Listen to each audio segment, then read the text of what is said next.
Some years ago, before I'd been anywhere really, I was asked what I'd like to do more than anything.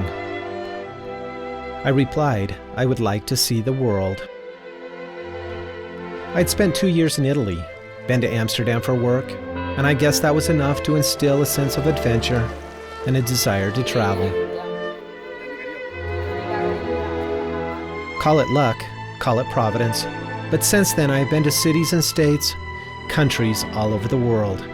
From Russia to Hong Kong, Rio to Paris, Kuwait to Warsaw, Poland, which is really where this story begins. On a cold February morning on a train from Warsaw to Krakow to see Auschwitz.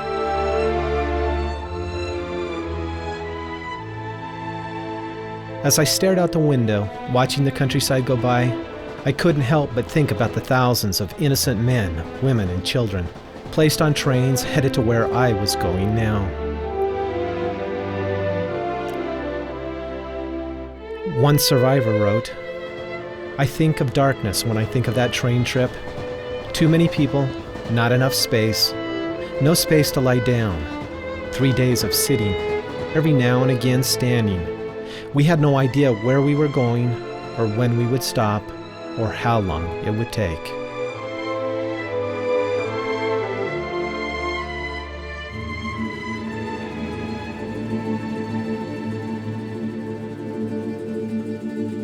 When we arrived in Krakow, we met our guide, a brilliant young man. He attended the university, earned a PhD in history, spoke several languages including English, Russian, and Italian, and made a subsistent living working as a tour guide because that was the best work he could find. Living in Poland is still not easy. One image that stands out more than all the rest, perhaps because I'd seen it in the movie Schindler's List, perhaps because I'd seen photographs, were the tracks leading into Birkenau where thousands of Jews were separated from their families.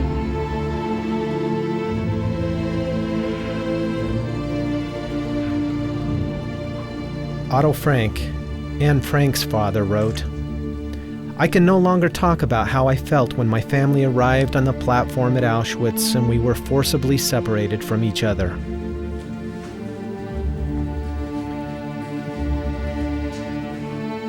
I know now that children younger than 15, the elderly, and those who were weak and sick were taken away and immediately gassed.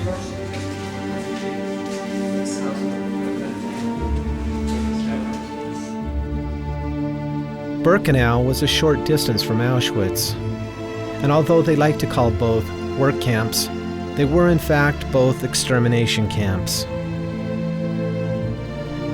The inscription above the gate read, "Work sets us free." What they didn't tell you was that in these camps, nothing set you free.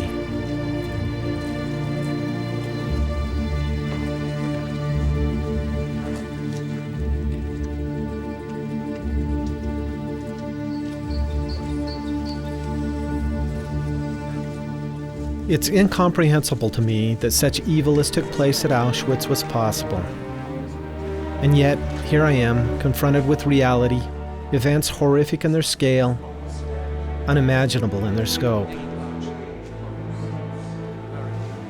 I looked at the faces of those who came and died here. Looking at the dates, I realized that most had survived only a brief time. Suitcases, each representing a life, a name painted on the side. There were thousands of personal items. The sheer volume shocked me. How many people did that represent? How many lives?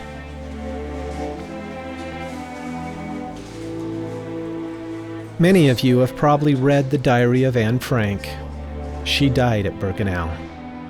Later, I toured her home in Amsterdam, where her family was able to hide for 2 years before being discovered.